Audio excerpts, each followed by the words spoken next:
माझ्या चॅनलवर आपणा सर्वांचे खूप खूप स्वागत आहे। या व्हिडिओमध्ये आपण विशेषण व त्यावरील उदाहरणे अभ्यासणार आहोत। मागील 2 व्हिडिओमध्ये आपण नाम आणि सर्वनाम यावरील उदाहरणे अभ्यासली होती।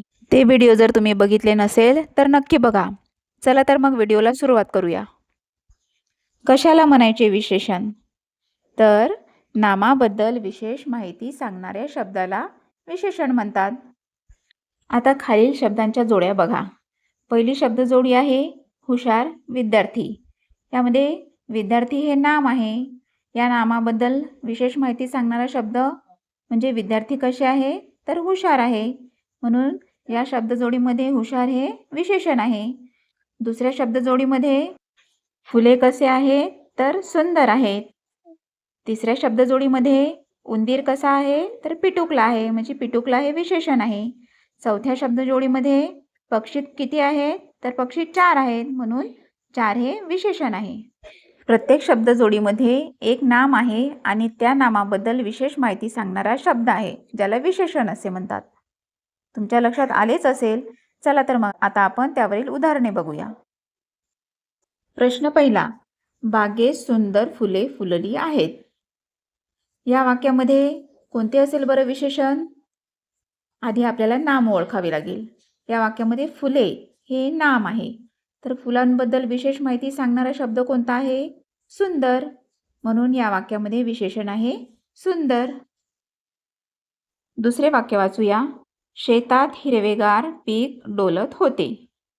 आधी आपण या वाक्यातले नाम ओळखूया। कोणते असेल बरं नाम? अगदी बरोबर, पीक। आता पीक कसे आहे तर पीक हिरवेगार आहे, म्हणून या प्रश्नामध्ये विशेषण आहे पर्याय क्रमांक 3 हिरवेगार। तिसरे वाक्य वाचूया। राहुलने नवीन दप्तर विकत घेतले। आता या वाक्यामध्ये राहुल आणि दप्तर अशी 2 नामे आहे, परंतु राहुल बद्दल विशेष माहिती सांगणारा शब्द या वाक्यामध्ये आहे का? नाही। दप्तर बद्दल विशेष माहिती सांगणारा शब्द कोणता आहे? नवीन, म्हणून या वाक्यामध्ये विशेषण आहे नवीन। चौथे वाक्य वाचूया। आईने गरम पोळी वाढली। आता या वाक्यामध्ये आई आणि पोळी हे 2 नाम आहे। आईबद्दल विशेष माहिती देणारा शब्द नाही, पण पोळी या शब्दाबद्दल विशेष माहिती देणारा शब्द कोणता आहे तर पोळी कशी आहे? गरम, म्हणून या वाक्यामध्ये विशेषण आहे गरम। पाचवे वाक्य काय आहे? आकाशात काळे ढग जमले होते। या वाक्यामध्ये नाम कोणते? बरोबर, आकाश आणि ढग हे 2 नाम आहेत, परंतु आकाशाबद्दल विशेष माहिती देणारा शब्द कोणता आहे का? नाही। ढगाबद्दल विशेष माहिती देणारा शब्द ढग कसे आहे तर ढग काळे आहे, म्हणून या वाक्यामध्ये विशेषण आहे काळे। 6वे वाक्य वाचूया। चिमणीने छोटे घरटे बांधले। या वाक्यामध्ये नामे कोणती? चिमणी आणि घरटे। चिमणीबद्दल विशेष माहिती देणारा शब्द आहे का या वाक्यामध्ये? नाही, परंतु घरटे या शब्दाबद्दल विशेष माहिती देणारा शब्द आहे छोटे। घरटे कसे आहे तर घरटे छोटे आहे, म्हणून या वाक्यामध्ये विशेषण आहे छोटे। 7वा प्रश्न वाचूया। पांढरा ससा हिरव्या गवतावर बसला होता। आता या वाक्यामध्ये विशेषण किती आली आहेत? आपण आधी वाक्यातील नामे शोधूया। वाक्यामध्ये नामे आहे ससा आणि गवत, ही 2 नामे आलेली आहे। सस्याबद्दल विशेष माहिती देणारा शब्द कोणता आहे तर ससा कसा आहे? पांढरा आहे। गवत या नामाबद्दल विशेष माहिती देणारा शब्द कोणता आहे? गवत कसे आहे तर हिरवे आहे, म्हणून या वाक्यामध्ये पांढरा आणि हिरवा असे 2 विशेषण आहे, म्हणून या प्रश्नाचं योग्य उत्तर आहे पर्याय क्रमांक 2। 8वे वाक्य, विशाल मैदानात मुले खेळत होती। या वाक्यामध्ये किती विशेषणं असतील बरं? आधी नामे शोधूया।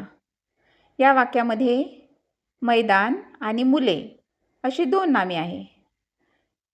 मग मैदान कसे आहे तर विशाल आहे। विशाल म्हणजे काय? मोठे। विशाल म्हणजे इथे एका मुलाचे नाव नाही, तर विशाल म्हणजे मोठे। मग या वाक्यामध्ये विशेषण कोणते? विशाल, म्हणजेच पर्याय क्रमांक 1। 9वे वाक्य काय आहे? आजीने मला रिकामी जागा गोष्ट सांगितली.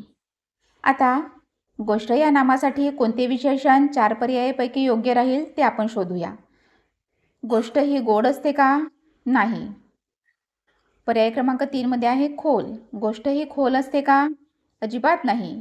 पर्याय क्रमांक 4 आहे उंच. गोष्ट ही उंच असते का? नाही. तर गोष्ट कशी असते? गोष्ट रंजक असते. म्हणजेच पर्याय क्रमांक 2. प्रश्न क्रमांक 10. आकाशात रिकामी जागा ढग जमले होते.